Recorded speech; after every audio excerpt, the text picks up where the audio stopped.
All right, Shabbat Shalom and welcome to United Israel World Union. This is our Sabbath morning scripture study. It's good to be here this morning. We are coming to you live from the United Israel Center South in St. Francisville. Not at the synagogue this morning. We love it there. And this is just for today because I needed to be here today. And for one reason, one primary reason, and that's behind me.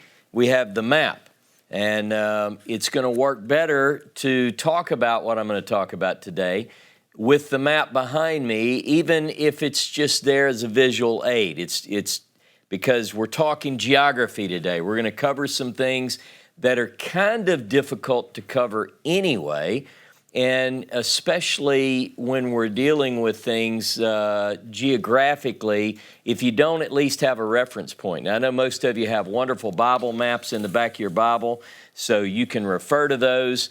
I encourage you to take the information that I cover today and to look more deeply into the subject matter because this is primarily what we're going to deal with. We're going to talk about a travel, a journey, a wilderness itinerary. We're not going to go through the whole thing, believe me. This is a very in-depth study, but we're talking about this general area, and it's the best way I knew to do this class today. So today's teaching is called The Song and the Miracle. Now, you can't hear this, but we can. There's some young person who just convinced his parents or her parents to join the high school band, I assume. So we are being serenaded in the neighborhood this morning, and pray for the parents over there because this child has not yet mastered the instrument. But anyway, it is the Song and the Miracle. Today is a special Sabbath. It's known as Shabbat Shira, which means the Sabbath of the Song, the Sabbath of the Song. Now, the interesting thing about this particular Sabbath, and the reason that it has earned this name, the Sabbath of the Song, is that both the Torah reading as well as the associated prophet reading for this week's Torah portion contain a song. In both of these instances, it involves famous women and a song. In the Torah, it's Miriam. And in the prophet portion today, from the book of Judges, it is Devorah. So we have these two women, we have two songs. By the way, both of these women are referred to as prophetesses, if you will. Miriam, the sister of Aaron and Moses, and Devorah is also known as the prophetess. Now, both of these songs that are spoken of in the Torah portion as well as the prophet reading, both of these have to do with great victories in the history of Israel, of ancient Israel. And so they have these ideas that are conveying military victory, if you will. In fact, this particular Torah portion focuses in many ways on the subject of war. It begins when the children of Israel are departing the land of Egypt.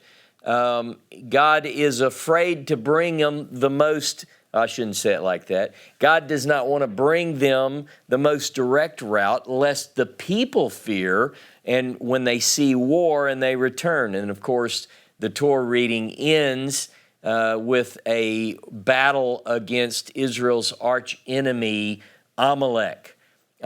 So you have this war on both sides. And by the way, we're going to talk about the song of the sea. And in that song, it declares that Jehovah is an ish milkama, a man of war, a man of battle. And so this idea of war sort of fills the subject matter. And of course, Deborah's song is all about military exploits and victories. But between the two songs, we're going to talk about primarily the one that comes to us in the Torah in Exodus chapter 15. I really want to focus on the song called the Song of the Sea.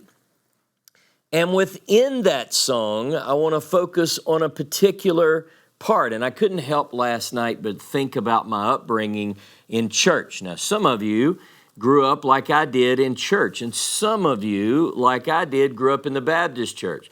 The Baptists never sing all the verses. You ever notice that? It's like you do the first, the second, and the fourth, or whatever. And so I always remembered that. So when I was taking my notes and I was thinking, Ross, I want to focus on this, but skip this part just because you don't have time. And then I was brought back to my childhood. So we're going to do the first, the second, and the fourth stanza today. No, actually, we are going to focus on a key element within the Song at the Sea, a particular part that deals with what I'll call the miracle of miracles. Perhaps the greatest miracle in all of history, particularly in biblical history. We are presently in the book of Exodus, in the book of Shemot. If you're following the annual cycle of Torah readings, most of you are following those if you're following our classes. So we are in the Torah portion in the book of Exodus called Beishalach. Beishalach, and it's this idea. In fact, it's taken from the opening passage in Exodus chapter 13, verse 17, and it's translated something like when he let them go, or when he let go, when Pharaoh let go. Because remember, all throughout up to this point in the narratives which talk about the freeing of Israel leading up to this grand event, over and over, Moses goes to Pharaoh and he says, Shalach et ami, send forth my people, send forth my people. So you hear that shalach, send forth. So Beishalach is when he let go. And let go he does, because the story follows the narrative, successive blows. Plagues continually strike Pharaoh and the Egyptians until finally, after the last great plague, the plague of the firstborn, Pharaoh sends forth the children of Israel. Now, this particular Torah portion is high drama. It's fast-paced. In fact, time and again in this particular Torah portion, this section, primarily between Exodus chapter 13, verse 17, and Exodus chapter 17, verse 16, those are the passages in which Beishalach fall. Throughout this, there is a word that occurs over and over. It's the root word radaf, which means to chase or pursue. To chase or pursue, and it occurs throughout this particular Torah reading. So it's fast-paced. Pharaoh and Egypt, having gone through the initial shock of the death of the firstborn and the mourning thereof associated with it, realize, what have we done? We let our servants go. We let our slave labor go, and they regret that they've done so, and probably partly in a sense of revenge and anger and remorse, and all of these emotional things are going on, and a realization that they just let go quite a few people. They decide to chase after them. So they mount this large force with chariots, and they take off. Now, the children of Israel haven't been gone very long. The text doesn't tell us how long, but we can assume, based on a reading of the narrative and the fast pace thereof, that they don't wait, a couple of months and then go, oh, wait a minute now, where's all our slave labor? It's at least presented in such a way that the reader says this is fairly immediate. Now, one of the things that I want to point out is that from this reading forward in the Torah, from Exodus chapter 13 forward, regardless of what else goes on in the narrative, because there's a lot of activity going on, but around and within the plot of the Torah from Exodus chapter 13 until Deuteronomy chapter 34, we have this behind the scenes almost, what you might call a plot, but it's the wilderness itinerary. It's a trek through what the Torah calls a great and awesome wilderness. So from this point forward, there's going to be always and at all times the story of the movement of a people from the land in which they were captives on their way to the land that was promised unto the fathers.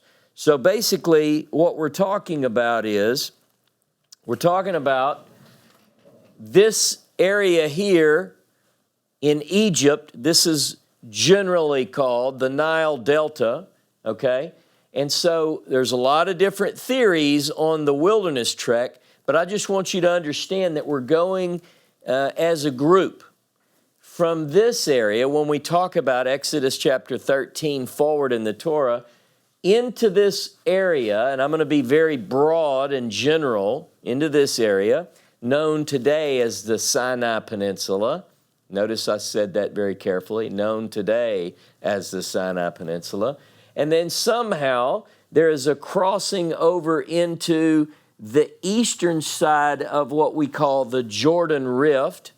And then the children of Israel ultimately cross over into the Promised Land, north of the Dead Sea region, into the land of Israel.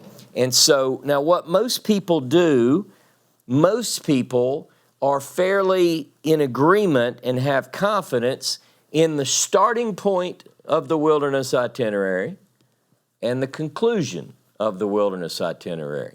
In other words, if you say, well, where did they start? Well, they started in Egypt, in the Nile Delta. Now, within that, there are particulars.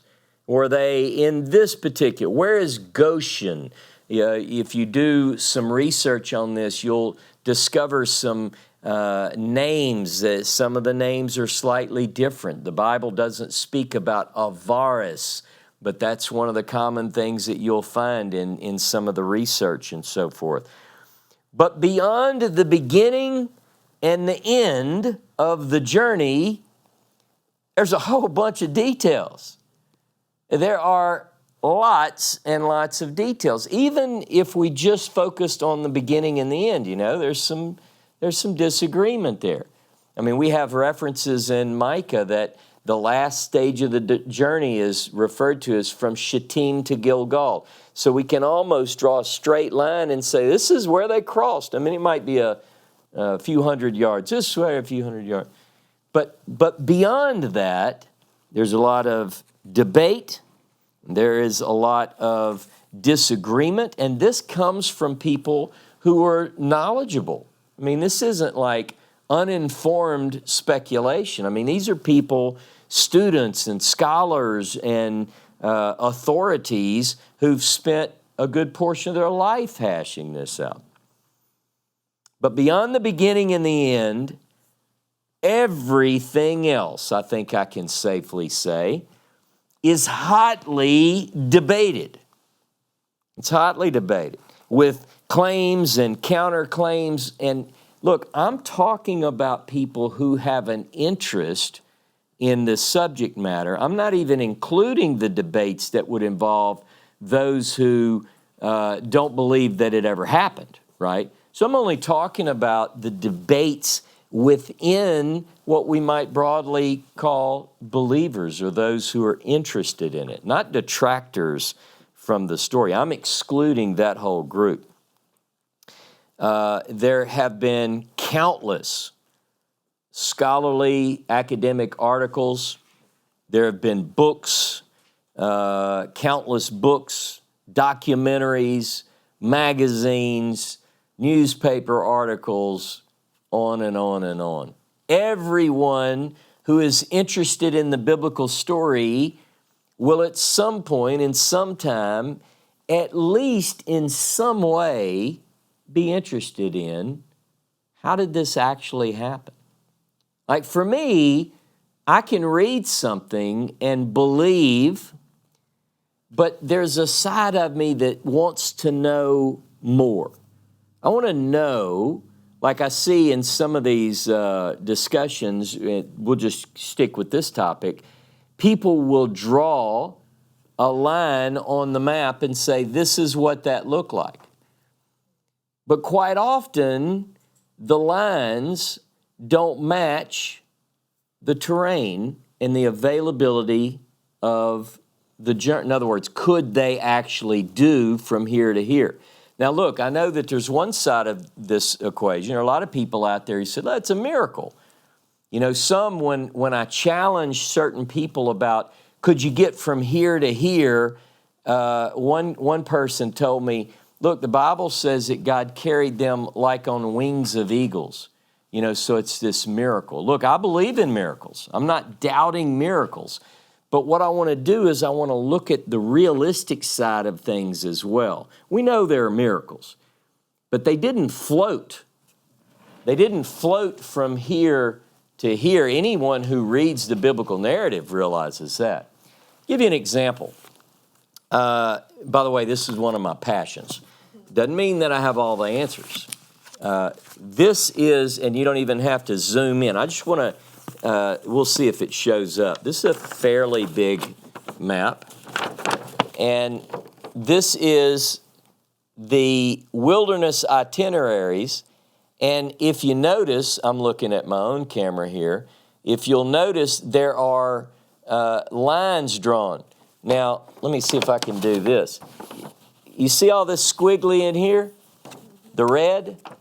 This is a supposed route as proposed by one particular person who is obviously into this. It's called the Map of the Exodus and Wilderness Journey, the 42 campsites organized and illustrated for the first time in history. You see why I bought this map? I said, oh man, this person has saved me countless hours by going through and logging in and showing on a map. But anyway, let me just tell you this.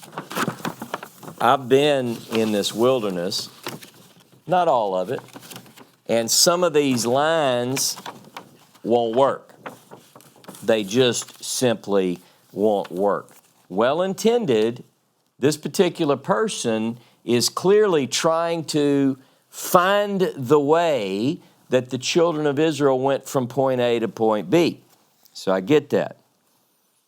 Now, I want to say that when I'm in Israel this time, as I have for the last several times, I leave this coming week, I'm going to be doing quite a bit on the wilderness itineraries while I'm there. Dave and Patty Tyler are very deep into this with me as well. In fact, they've been working with me closely on some of these ideas. They're going to be with me for part of this, but we've got some ideas. So one of the main things I'm working on, aside from leading 2 tours and working on this archaeology project, in my spare time, in my downtime, I'm going to be working on the wilderness itineraries.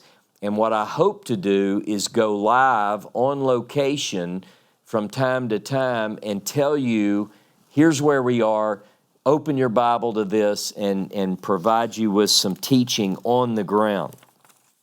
So, before I get into this in depth, I wanted to say, again, I don't have it all figured out. I'm not claiming to have it all figured out. I'm not shooting down anybody's theory. I'm not calling people out, because here's what I know. There are smart people, brilliant people, sincere people who disagree on the details. And they have substantiated, at least in their own mind, the conclusions that they've come to. But when I say people disagree on the details, let me give you a couple of examples. Because almost every detail is debated on this wilderness itinerary and on the story of the wilderness journeys. Proponents of all sorts of theories, arguments, There's the dating of the Exodus.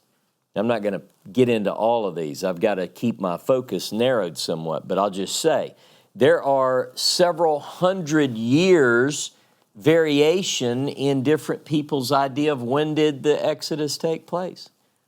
Was it in 1450 BCE? Was it in the 1200s? I mean, people are all over the board on this. Who was the Pharaoh?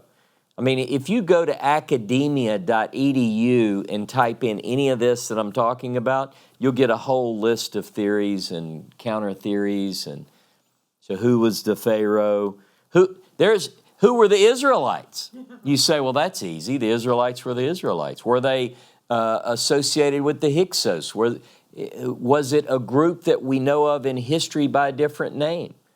Lots of material out there on that. Then, and how many Israelites left the Nile Delta and went through the wilderness on a trek to the Holy Land? How many was it?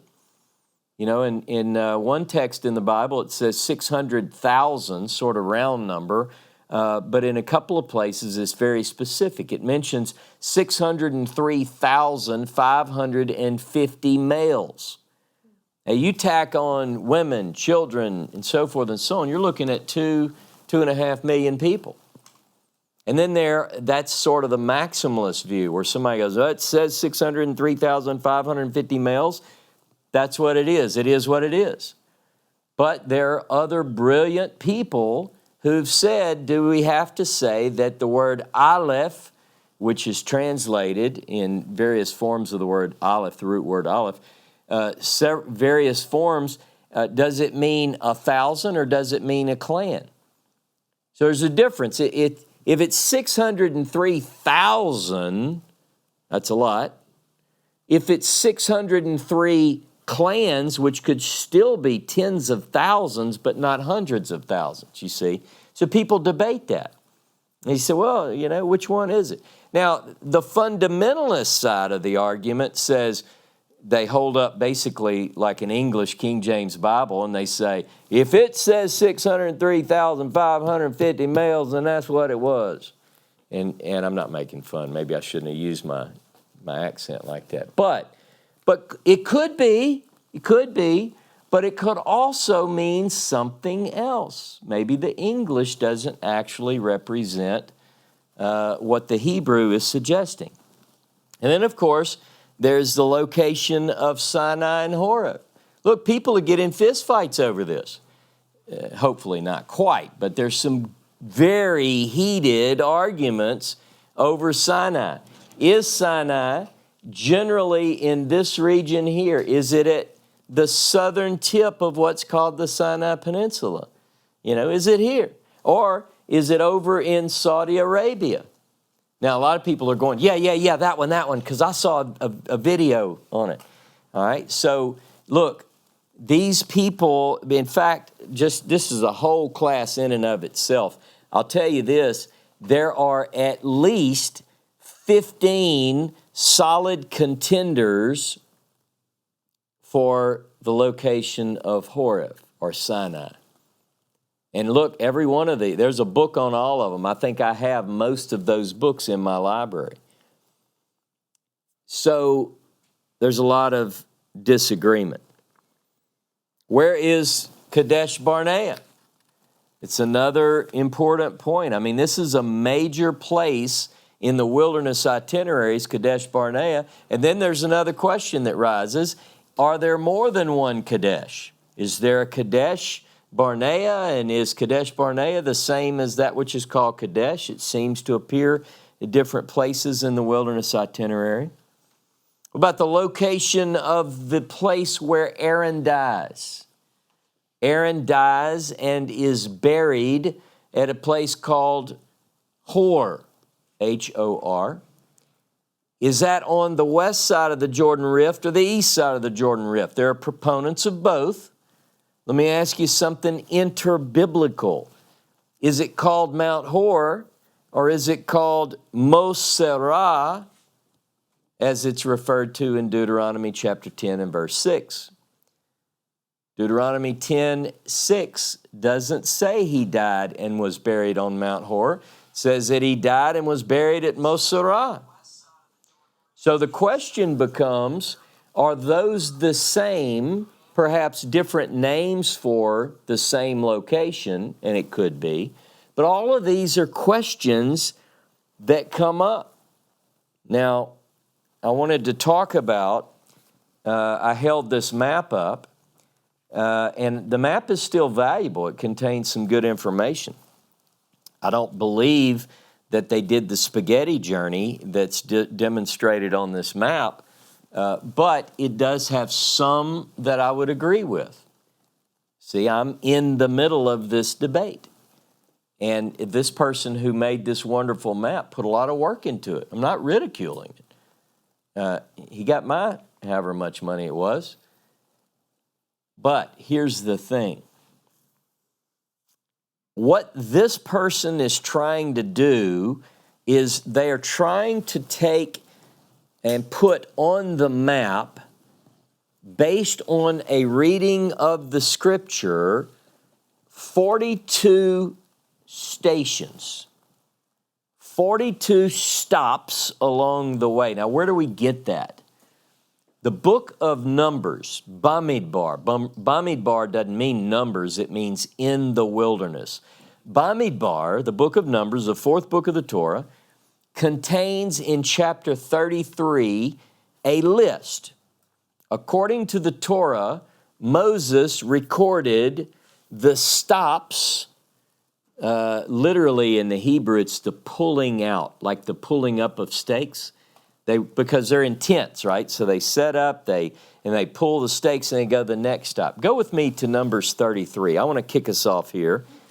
Numbers chapter 33. And it says, verse 1,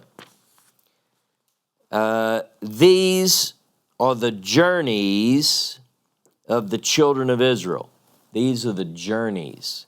It's Maseh, the pulling up of the stakes. So it's like these are the stages of the journeys, if you will, who went out of the land of Egypt with their armies under the hand of Moses and Aaron. And Moses wrote their goings out according to their journeys by the commandment of the Lord, of Jehovah.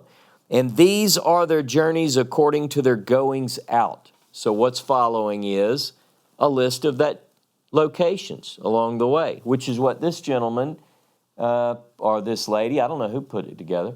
This is what the creator of this map put together, and others have done. Everyone who enters this discussion has to begin to try to make sense of this. Okay, verse 3. And they departed from Ramesses in the first month, on the 15th day of the first month, on the morrow after the Passover. The children of Israel went out with a high hand in the sight of all of Egypt. And Egypt was bearing all their firstborn, whom Jehovah had smitten among them. Upon their gods also Jehovah executed judgment. And the children of Israel removed from Ramesses and pitched in Sukkot. And they departed from Sukkot and pitched in Etam, which is in the edge of the wilderness. And they removed from Etam and turned back to Pi-Hahirot, which is before Baal-Zephon. And they pitched before Migdal. And they departed from before Pi-Hahirot, passed through the midst of the sea into the wilderness, and so forth and so on. Now, I wanted to get us to that point. Now, by the way, even the names of places, when I say Ramesses, that location name is called an anachronism. It is something which would not have existed by that name at the time of the Exodus based on all other evidence. Of course, that's my particular view. Other people view it otherwise. But the place Ramesses is noted as the beginning point of the journey, and it lists 3 places, and it brings the children of Israel to the sea. Now, I want you to know something. They don't get to Sinai until 30 days later. All right? So the question becomes, how far can you cover with this many people in that period of time? Now, understand that there are other things going on. Some proponents of they've got to go all the way to New Jersey between now and then, they're going to give you all sorts. Well, if they go this many miles a day, they travel day and night and never stop. And, God provides a way and makes the high places low and the low places high, and it's straight shot. And all the old people are incredibly well Look, this is an entire nation of people. But what they do is they begin to look at how far can you get in that particular time. What I want to do is say, this that I'm going to focus on today is in between the departure and making it to Sinai. So this is within the first month of the departure, the miracle of miracles. Now, notice how this, just in passing, says they go through the midst of the sea. It's very simple. It just says they cross through the sea. And you'd think, wow, yeah, I got crossed through the sea, walls of water, and, because we have a certain image in our mind. But literally it says they crossed over in the midst of the sea towards the wilderness, which in Hebrew is Hamid Bara. It has the hey directive. It means directionally towards the wilderness. Now, if you know this region, or if you look at a map, or you watch videos, or you do some studying of this, there are several wildernesses. In other words, you can't just, first of all, you have to understand, where is the wilderness of Shur? Where is the wilderness of Etam? Is the wilderness of Shur the same as Etam? What about Sin, the wilderness of Sin? Is it the same as Sin, like Tsin? What about Paran? What about Sinai? All of these things have to somehow be placed on a map.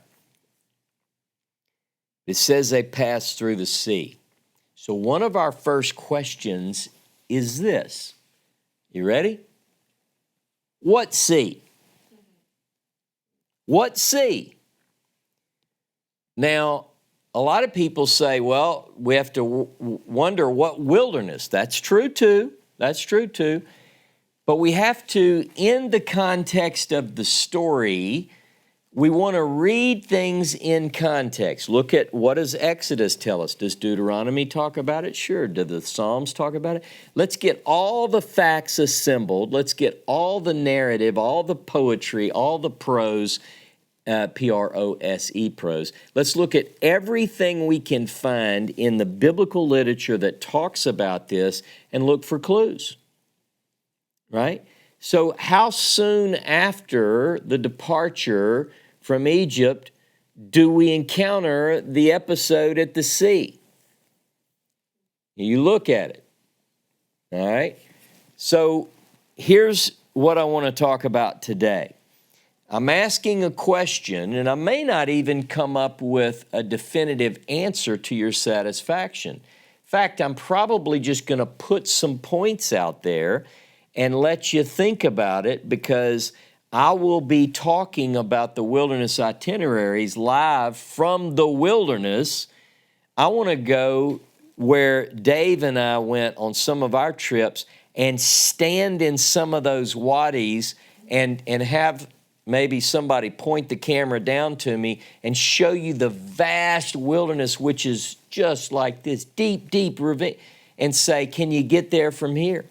I do this with our tours now. I want them to get a picture of the wilderness, and you're going to come away with, well, they could have gone from A to B, but you can't go straight. Now, some people say, well, it looks different now. According to geological studies, not a lot of difference between what it looks like now and what it looked like 1,000, 2,000, 3,000, 4,000 years ago. So when I ask the question, what sea, I want to ask this question a little bit differently, because what I'm talking about is, what sea is the sea of the song? See, we talk about the song of the sea. I want to kind of flip that today and just talk about the sea of the song. It's called in the Tanakh, in the Hebrew Bible, Yam Suf. Yam Suf. Literally, in the sources, Yam Suf is the main name of the sea, but literally, Yam Suf means Sea of Reeds, R-E-E-D-S, the Sea of Reeds. And it is traditionally translated the Red Sea, R-E-D, the Red Sea. You know this, but I just want to make a point of this. The question then becomes, what is the Reed Sea, and where is it on my map? Again, I know that there are people out there going, it's right here, it's right here. Some are saying, it's right here, it's right here, it's right here. I mean, there are different opinions here. They're pointing. Some are saying it's actually in this area here. I'm going to dig into that a little bit. Which one? Moses' life, by the way, is very much shaped by an association with reeds. As a child, and when we first open the book of Shemot, in the book of Exodus, Moses is placed in a basket and pushed out into the reeds. We're talking about this area in the Nile Delta, right? This area, all in here, the marsh, right? So he's associated with reeds, and then, and through this, putting him in a basket and pushing him out into the Nile, he's saved, his life is spared. Our hero is brought into the home of the Pharaoh's daughter. We know this story. At the conclusion, or as the narrative begins to unfold, Moses' life will once again be associated with reeds, with sufim, sufot. What is it, plural? Let's see. So the idea is going to be that his life is going to be associated with reeds. Now, our focus today on Yam Suf, where an entire nation is saved. When our sources speak of Yam Suf, to what body of water does it refer? And does it always refer to the same body of water called Yam Suf? 26 times in Scripture, we're dealing with Yam Suf in the Hebrew Bible. So what we have is the Red Sea. This body of water is called the Red Sea. And then here on the east of what is called the Sinai Peninsula. Now, by the way, I keep saying that because I want you to understand, in the ancient world, is it called the Sinai Peninsula? And the answer is no. Now, is there an association with this region and the word Sinai? Perhaps, but we'll get into that, not today. But this arm of the Red Sea, as it's traditionally called, is called the Gulf of Aqaba. This is called the Gulf of Suez. You've heard of the Suez Canal, which is up here. This is Suez, this is Aqaba. Now, the theories, there are various theories. Most of the theories either have the crossing here in the Gulf of Aqaba, particularly at a place called Nuweiba, in this area. This Gulf of Suez is another popular place, some theorists put. And then this region in here, in various crossing points, up closer to the Nile Delta, which is believed by some to be closer to the idea of Yam Suf, reeds. In other words, most people, if you read a lot of these books, it'll say, well, one thing you're not going to find at Aqaba or Suez are these reeds. It wasn't known as reeds. I'm going to touch on that a little bit more. But it could be Lake Timsah, the Bitter Lakes, all of that's up closer to the Nile Delta. Now, the first time that we encounter the phrase Yam Suf is in Exodus chapter 10 and verse 19. In Exodus chapter 10 and verse 19, when the plague of locusts come in, it says that, Pharaoh calls out and he says, please make them go away. Moses intercedes, he prays. It says that there is a strong west wind and blows the locusts into Yam Suf. It's the first mention in Scripture of Yam Suf. So if they're in this region here, and I'm just being general, in the Nile Delta, and the locusts swarm, and there is hey, pray that God gets rid of them, and a west wind blows, the first place it's going to hit is this region. The Bible knows how to tell you what direction the wind's blowing. It says it's a westerly wind. Now, you might say, well, maybe it's a west, south, northwest. You can kind of get into all sorts of theories. Let's say this is one idea that crosses my mind, first mention. But look, it's not that easy. So the proponents of this Lake Timsah and the Bitter Lakes and the crossing taking place up in that Nile Delta region, they can't say every reference to Yam Suf is my theory, because that's not true. In 1 Kings chapter 9, verse 26, this area here, see where I'm pointing? At the northern tip of the Gulf of Aqaba, this is modern day, this is where Eilat is. Ancient Ezion Geber and Eilat are here. Dave and I went here one time. And so this region right here is referred to in 1 Kings 9:26 as Yam Suf. So I already will tell you that I have a Yam Suf described here, and I have a Yam Suf reference for here. Now, what most people do is they get one theory in their mind and they go, look, I'm only going to tell them this. I'm going to tell you right now, this is a complex search. It's the most deep thing I've ever studied. The complexity is off the chart. So 1 Kings 9:26.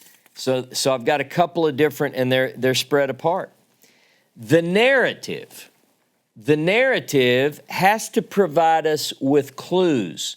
We have to follow the narrative in order to discern a somewhat of a timeline. We have to get our geographical data and our data points from the biblical text. And then we have to ask ourselves, can we plot this journey? Again, we can't ignore the terrain. So you are limited in your options of travel by terrain in many places throughout this wilderness. Now, the reason this is obvious to anyone who ever goes here and looks at it, I'm not talking about somebody who just sits and opens their Bible and draws a straight line. Look, that ain't happening. I'm telling you, that can't happen. No straight lines in the desert are going to get you from point A to point B over a period of very far. I'm just telling you. So that's a fact. You got to understand that. But because of the terrain, we know that there are ancient thoroughfares, if you will. There are ancient paths. There are ancient trade routes. And we know of these. And one of the ways that we know of these is because we have documentation in historical records talking about these various routes and so forth. And all the way back to the biblical period, we have certain things. You'll read in the Bible, in the patriarchal narratives, about the way to Shur. What is the way to Shur? I've heard of a wilderness of Shur. I wonder if they're connected. Absolutely. The way of the Philistines, the way of the sea. the way of Yam-su, all of these are describing ancient paths, roads, trade routes through this great and awesome wilderness. I'm going to tell you one more time, you don't just pick up and say, I'm headed that way. There's not a very often in the wilderness you're going to find that you can do that. So how does this happen? Now, by the way, there are a couple of authors that I've read, and I did a review on one of them. One of them's called, it's by Harel, Menashe Harel. It's called The Sinai Journeys. Very detailed book. But what this Israeli who specializes in the desert, he's not a filmmaker, he is a sure enough scholar of this subject material. What he does is he gets into all of the proposals that were like the top candidates for some of the first route, like basically from the time they leave Egypt until they get to Kadesh Barnea. He doesn't concern himself so much with that latter part of the journey, but it's very, very good. And there's a scholar by the name of Aharoni, also an Israeli, who specializes in the desert. And so I've benefited from his studies, because what I want to do is I want to get beyond all the speculation. I want to say what works, what makes sense. Take the biblical text as my guidebook and then look at maps and charts and understand what actually happened. We tend to think about, we create pictures in our mind. Let me ask you this. Have our conclusions been shaped by movies? When I talk about the parting of the sea, if your mind doesn't go to Charlton Heston, I don't know what to think about you. You are going to see Cecil B. DeMille's Crossing of the Sea. You admit it. That's what it looked like. Whatever you're talking about, some Lake Timsa or the Bitter Lakes, or if it ain't big like Heston, take it out of here. Because my God can do a big miracle. You know, and that's what people will say. Or the Prince of Egypt, Disney's Prince of Egypt. We know how big this parting of the sea was. And I can bet you that on February 18th, when Mahoney's movie comes out, it's going to be bigger and better than all previous editions. We have to think about, how big does it have to be? How big does it have to be? How deep does the sea have to be to constitute a miracle? And I'll give you a little bit of detail around this. The Gulf of Suez. Here, the Gulf of Suez.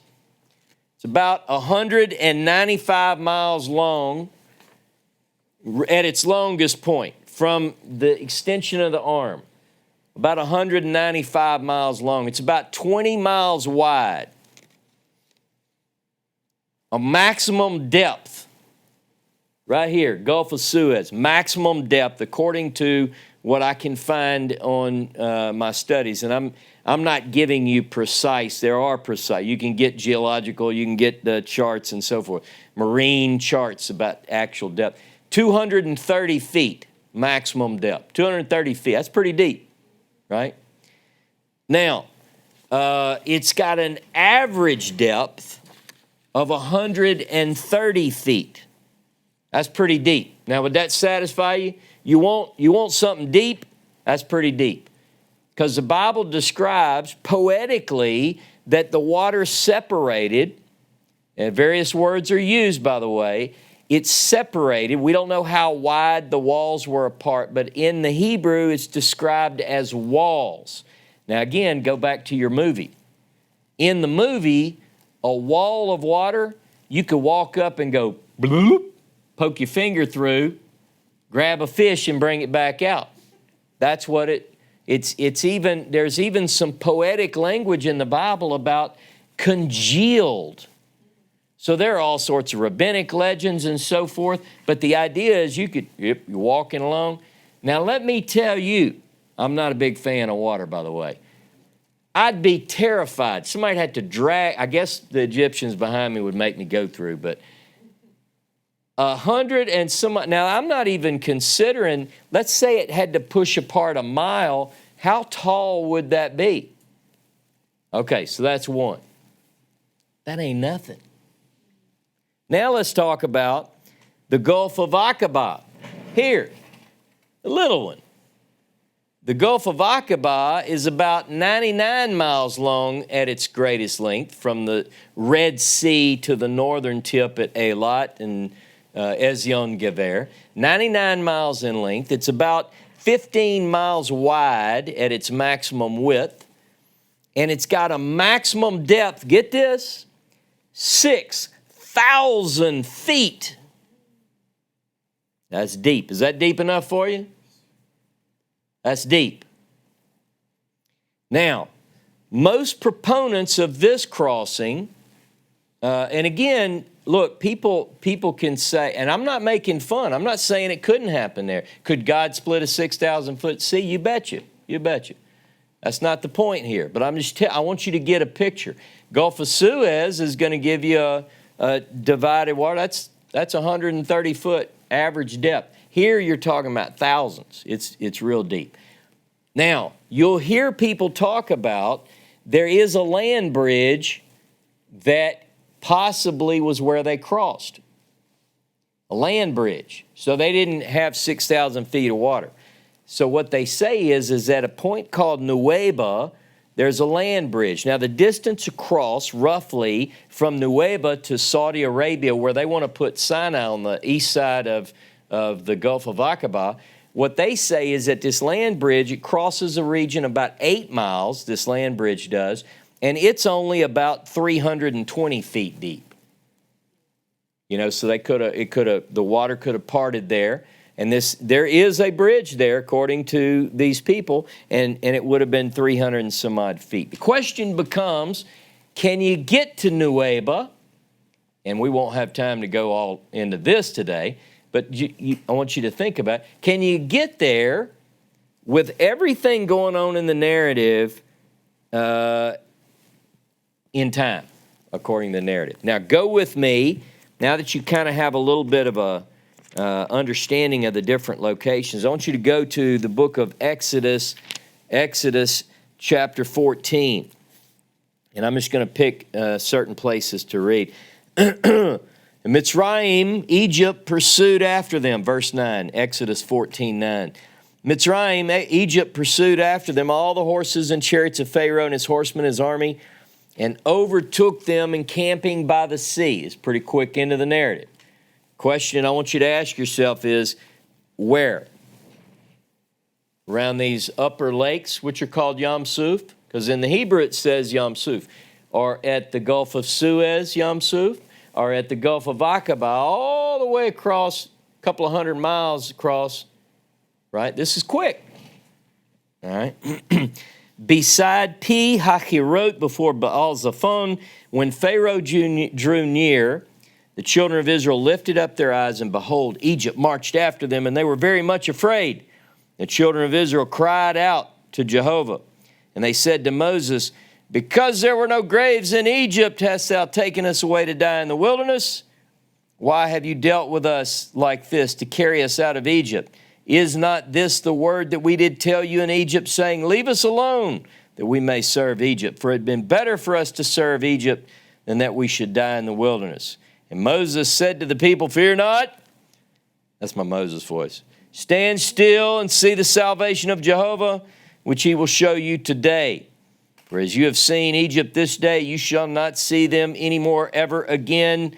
Jehovah shall fight for you, and you shall hold your peace. And then one of my favorite verses. And Jehovah said to Moses, why do you cry to me? Speak to the children of Israel that they go forward. But lift up your rod and stretch out your hand over the sea and divide it. Question is, where does this happen? It says, and the children of Israel shall go on dry land through the midst of the sea, and then Egypt's going to pursue them. Now go down to verse 21. Exodus 14:21. Moses stretched out his hand over the sea. Jehovah caused the sea to go back by a strong east wind all that night. Look at my map. Strong east wind coming east to west. And it's going to blow the water. Now remember, if you're thinking of a movie, where'd my rod go? Other side. If you're thinking of like this, and Moses points his rod, and the sea just crashes open, and it spreads, miles apart. He just holds it there, just like this. Kind of get it shaking a little bit, And he's shaking, he's holding it, and the people are just going through. 603,550 males, women, children. He's holding it like that. That's the story, right? And we've got it in our mind the way it ought to look. Is that really what happens? Is that accurate? Well, it says that this east wind, a strong east wind, blows all night. Now, in order to keep the Egyptians from attacking, this cloud and pillar stands between the Israelite camp, which is big, and the Egyptian army that's coming, which is also large. But on the one side, there's light, and on the other side, there's darkness. Now, throughout the Psalms and other poetic literature, this is crazy weather. Talks about lightning and thunder, and this is some scary stuff. This is storm, and in the midst of this strong, strong wind is blowing, and made the sea dry land, and the waters were divided. Now, there are quite a few theories, and I want you to know that we're going to get into more of these, and I'm writing articles on this and so forth. But when it talks about there's a wall on either side, the question is it that huge, tall wall that the movies picture? Is that what it means? I encourage you to look at the word for wall in Hebrew, just to look. I'm not going to get into that today. But there are things which can serve as metaphorically a wall. So these are all questions that we should have. What does that really look like? Now, when you get to Exodus chapter 15, in Exodus 15, it talks about the song, particularly, I told you I wasn't going to read every verse, but look at verse 4 in the Hebrew. I guess it's the same. Pharaoh's chariots and his host he has thrown into the sea. His chosen captains also are drowned in the sea of Suf, the sea of reeds. The depths have covered them. They sank into the bottom like stone. Your right hand, Jehovah, is glorious in power. It goes on. Let me scroll down. Verse 8, and with the blast of your nostrils, the waters were piled up. Is that poetry or is it literal? Right? It's a question. Well, somebody might say, I don't know, maybe it is. But the idea is that it's a strong wind of Jehovah, described here as nostrils, like just blows through his nose and the waters are piled up. The flood stood upright like a heap. The depths were congealed in the heart of the sea. Then the enemy says he's going to come in and take and so forth. Now, if you go down towards the end, Miriam sang this song, verse 21. Let's go to verse 20. And Miriam the prophetess, the sister of Aaron, took a timbrel in her hand, and all the women went out after her with timbrels and with dances. And Miriam answered them, sing to Jehovah, for he's triumphed gloriously, the horse and his rider he's thrown into the sea. Interesting way to describe the sea crashing down on the Israelites as we pictured in the movie. What it says here is that they're thrown into the sea. Interesting. Just think about that. Now, I want you to go with me. I'm going to rapidly go through a few texts because I know this subject is like years long, and I'm not going to go through every detail. But just go with me to Deuteronomy 11. Deuteronomy 11 and verse 2. And know this day, for I speak not with your children who have not known and have not seen the chastisement of Jehovah your God, his greatness, his mighty hand, his stretched out arm, his miracles, and his acts which he did in the midst of Egypt to Pharaoh, the king of Egypt, and to all his land, and what he did to the army of Egypt, to their horses and to their chariots, how he made the water of sea of Suph overflow them as they pursued after you, and how Jehovah destroyed them unto this day. This one talks about the word there is to overflow, you know. Now, I'm not trying to minimize. It could be crashing down on them from 1,300 feet, whatever. But is that demanded? Is it required? Go to Joshua chapter 2, Joshua 2. A lot of verses here, but this is important because I'm basically going to ask you, how much does it take to be a miracle? Right? To me, if it's the Gulf of Nueva, if I prove that in my research, if I can determine that that's what the wilderness itineraries support, I don't think it does, but if I could prove that, I'm happy with it. It doesn't matter to me. But I want to know. I don't want to just jump on a bandwagon and wear a T-shirt that says, I believe that this is Sinai, if there's no way in hell you can get there in time. See, that's my point. Go to Joshua 2, verse 10. For we have heard how Jehovah dried up the waters of the Sea of Suph before you when you came out of Egypt. Interesting language here. The neighboring peoples, this would have been a good chance for them to say, we heard how Jehovah split that water wide open, you know, but it says he dried up the waters of the Sea of Suph before you. Interesting. Just bear with me. Go to Psalms. Go to Psalm 77. Psalm 77. I'm getting you ready. See, I'm going to be in Israel while you all are piled in eating popcorn watching this big Hollywood production. And you're going to go, I don't know about that, Mahoney. Psalm 77, verse 19. The voice of thunder, of your thunder, was in the whirlwind. The lightnings lightened the world. The earth trembled and shook.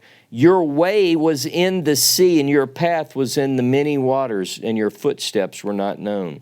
You led your people like a flock by the hand of Moses and Aaron. Your way is in the sea. It talks about, so I'm showing you that throughout biblical text, there's this memory of this great miracle. Go to chapter Psalm 78, beginning in verse 12. Marvelous things he did in the sight of their fathers in the land of Egypt, in the field of Zoan. By the way, the field of Zoan is never mentioned in the Torah. But, interestingly enough, it appears here as a name where a great miracle took place. In the fields of Zoan, he divided the sea and caused them to pass through, and he made the water stand like a heap. All right, so we know wherever, if we could figure out where Zoan was, guess I got to write another book, right? All right, look, I'm not going to read this, but Psalm 105 talks about all the great miracles and the Exodus narrative, and it doesn't even mention crossing of the sea. Doesn't even mention it. I didn't get that. Could you try again? Hold on, Siri, I'm teaching. Psalm 106.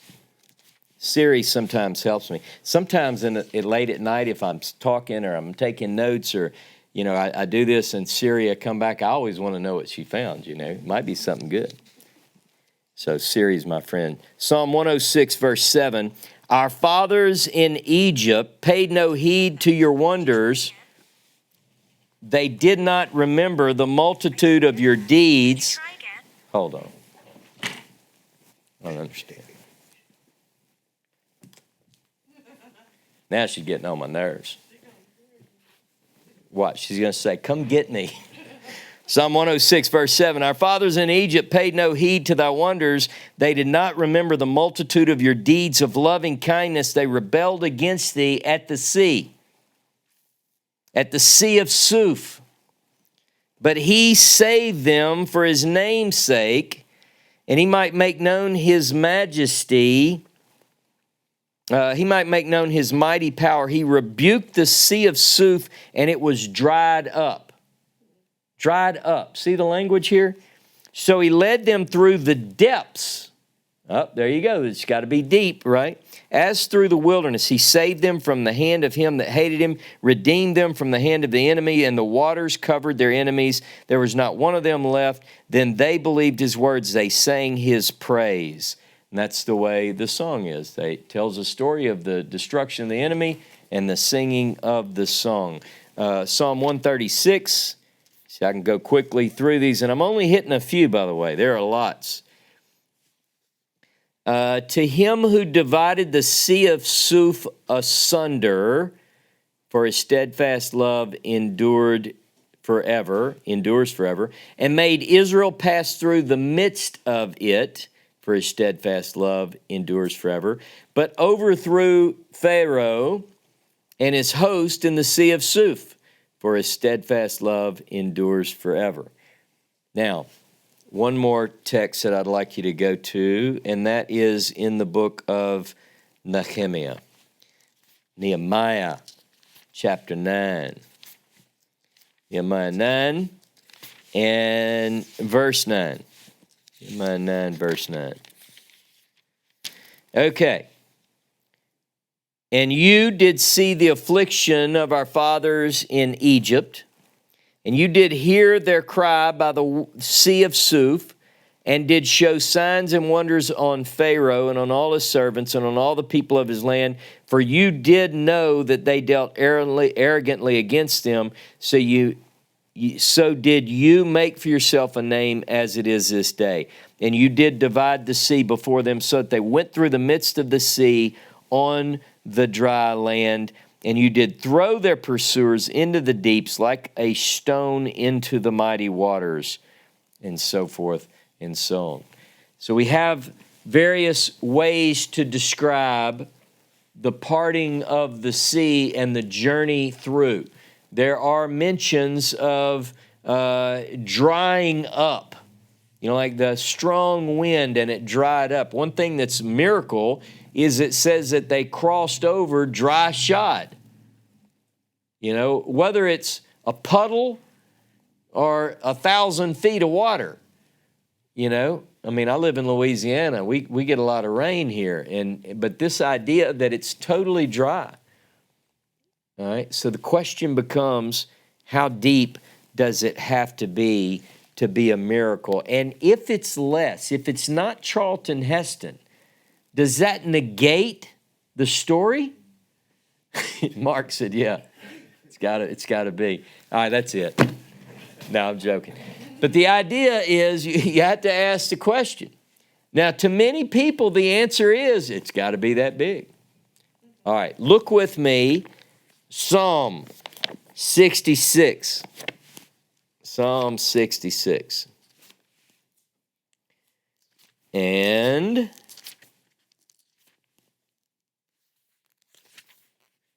let's see. Okay, Psalm 66, 6.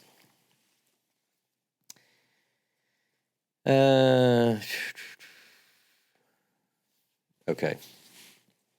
He turned the sea into dry land. That's a miracle, by the way. He turned the sea into dry land. Now watch, here's another miracle.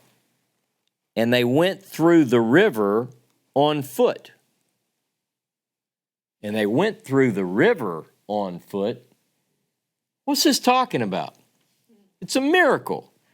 We're talking about glorifying God, singing praises always, how awesome and great are your works. Enemies cringe before you. The earth shall worship before you, and so forth. And it talks about come see God's works. And then it says he turned the sea into dry land. And they went through the river on foot. And you go, wait a minute. The river, crossing at Yom Suf is not the only water dividing miracle in the text. And both are miraculous. And both were talked about by the people of the land. Go to Joshua chapter 3. Joshua chapter 3. A lot of people don't think about this. Joshua chapter 3, beginning in verse 5. And Joshua said to the people, sanctify yourself, for tomorrow Jehovah will do wonders among you. Joshua spoke to the priests, saying, take up the ark of the covenant, pass over before the people. They took up the ark and went before the people. And Jehovah said to Joshua, this day will I begin to magnify you in the sight of all Israel, that they may know that as I was with Moses, so I'll be with you. And you shall command the priests that bear the ark of the covenant, saying, when you come to the brink of the water of the Jordan, you shall stand still in the Jordan. And Joshua said to the children of Israel, come here and hear the words of Jehovah your God. Joshua said, hereby you shall know that a living God is among you, and he will without fail drive out before you the Canaanites, the Hittites, the Hivites, the Perizzites, the Girgashites, the Amorites, and the Jebusites. Hello, behold, the ark of the covenant of Jehovah of all the earth passes over before you in the Jordan. Now therefore take 12 men out of the tribes. And it goes on and it talks about what they are to do. That the waters of the Jordan shall be cut off. The waters that come down from above, and they shall stand in a heap. How many of you have seen the Jordan River? Is it deep? Is it ever deep in any spots? It can be in some places somewhat, but is it hundreds of feet deep? The question becomes. And it will come to pass, verse 14, when the people removed from their tents to pass over the Jordan, the priests bearing the ark of the covenant before the people, and as they that bore the ark were come to the Jordan, and the feet of the priests that bore the ark were dipped in the brink of the water, for the Jordan overflows all its banks throughout the time of the harvest, that the waters which came down from above stood and rose up in a heap, very far from the city Adam, that is beside Zeratan, and those that come down from the sea toward the sea of the Arabah, the Salt Sea, also known as the Dead Sea, failed and were cut off, and the people passed over opposite Jericho, and so forth. And the ark of the covenant of the Lord stood firm on dry ground in the midst of the Jordan, and all Israel passed over on dry ground, until all the people were passed clean over the Jordan, and it came to pass, and so forth and so on. Now, as you work through in this particular, in the next chapter, chapter 4, verse 5, pass over before the ark of Jehovah your God in the midst of the Jordan, and take up every man a stone. Look, the idea, you can read this whole chapter, and what I want you to know is that it is very similar in that it is a crossing of a body of water on dry land. It's considered a great miracle. Now, go down to chapter 4, verse 20. Let's look at verse 18. Chapter 4, verse 18. It came to pass when the priests that bore the ark of the covenant of Jehovah were come up out of the midst of the Jordan, and the soles of the priests' feet were lifted up to the dry land, that the waters of the Jordan returned to their place and flowed over all its banks, as they did before. And the people came up out of the Jordan on the 10th day of the first month, and encamped in Gilgal on the east border of Jericho. Those 12 stones which they took out of Jordan did Joshua pitch in Gilgal. And he spoke to the children of Israel, saying, when your children shall ask their fathers in time to come, saying, what do these stones mean? Then you shall let your children know, saying, Israel came over this Jordan on dry land.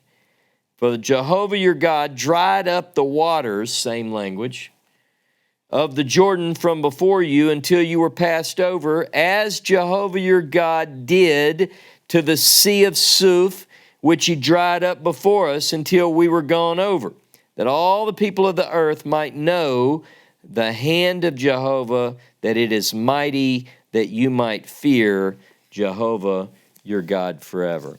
This was a big deal. Now, did it look like Charlton Heston's crossing of Yam Suf at the Jordan? There's not enough water in the Jordan from top to bottom, even in a flood season, to create that necessarily. But look at this, chapter 5, verse 1 of Joshua. And it came to pass when all the kings of the Itinerary, who were on the side of the Jordan, the Amorites, westward, and all the kings, by the way, that's an interesting point of reference. Where are the Amorites? You have to know where these people are because you encounter them in the wilderness itineraries. And all the kings of the Canaanites who were by the sea heard that Jehovah had dried up the waters of the Jordan before the children of Israel until they were passed over, that their hearts melted. Neither was there spirit in them anymore because of the children of Israel. It's a miracle. It's not the only time that the Jordan would be divided. Elijah in 2 Kings chapter 2, verse 6 through 8, he's about to be taken away. Elisha's with him. He takes his garment, smacks the river, waters part, crosses over on dry ground. Elisha catches said cloak. When Elijah flies away, Elisha now possesses it. He does the same miracle in 2 Kings 2, 13 and 14. Scripture's consistent in that a miracle took place at Yam Suf. The wind blew all night, and it dried the sea. The question is, what sea? Where did this happen? Now, I continue to study these things. Sometimes the language is quite poetic. Sometimes the language almost forces us to say, I want Charlton Heston in this. Because if it's not that big, it's not that miraculous. But I'm telling you that the Bible is saying that the miracle, that this water parched, that the people go cross on dry ground, is compared to that which takes place in Joshua's time at the Jordan, at the Jordan River. The idea is that we continue to look at this and we make sense. Now, again, one final time, I'll say this, when I'm in Israel, I want to spend some time, hopefully, doing some of these live broadcasts on location.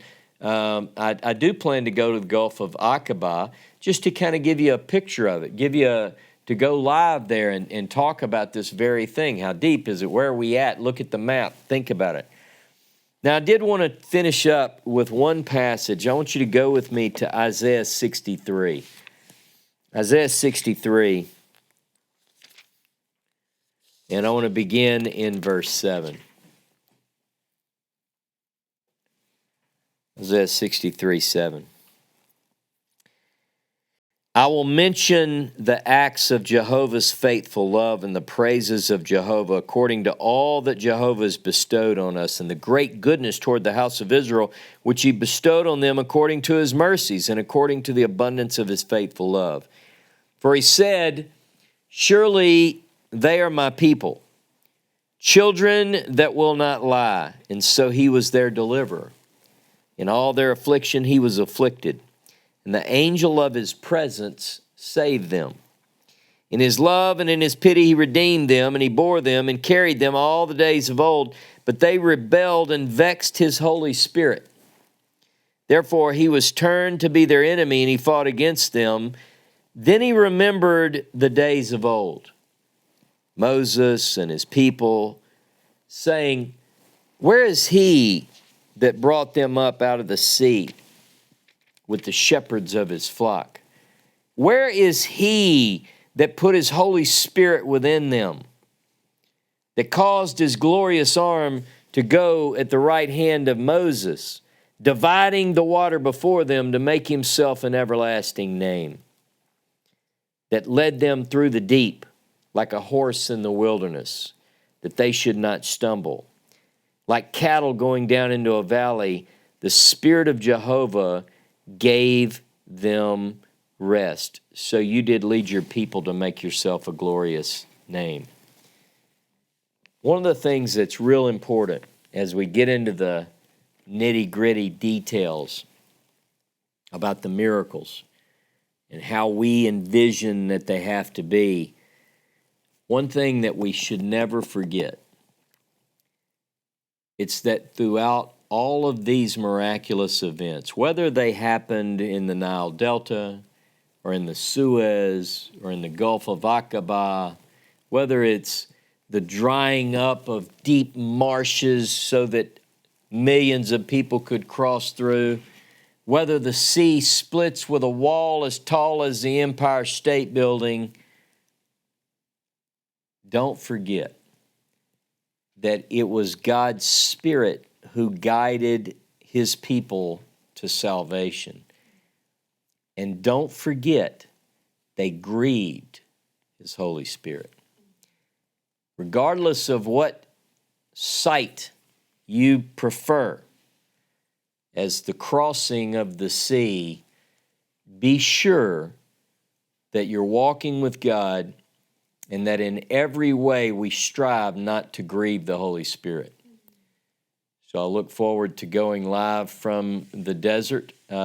Next week, we'll advertise while I'm gone who's teaching when. That'll be perfectly seamless for you. But I look forward to coming to you live from the desert next week. Shabbat Shalom, Shavua Tov. And one final point, we're not doing today a dialogue session, but we look forward to coming back to you next Sabbath. Shabbat Shalom.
Listen, you heavens, and I will speak. Let the earth hear the words of my mouth.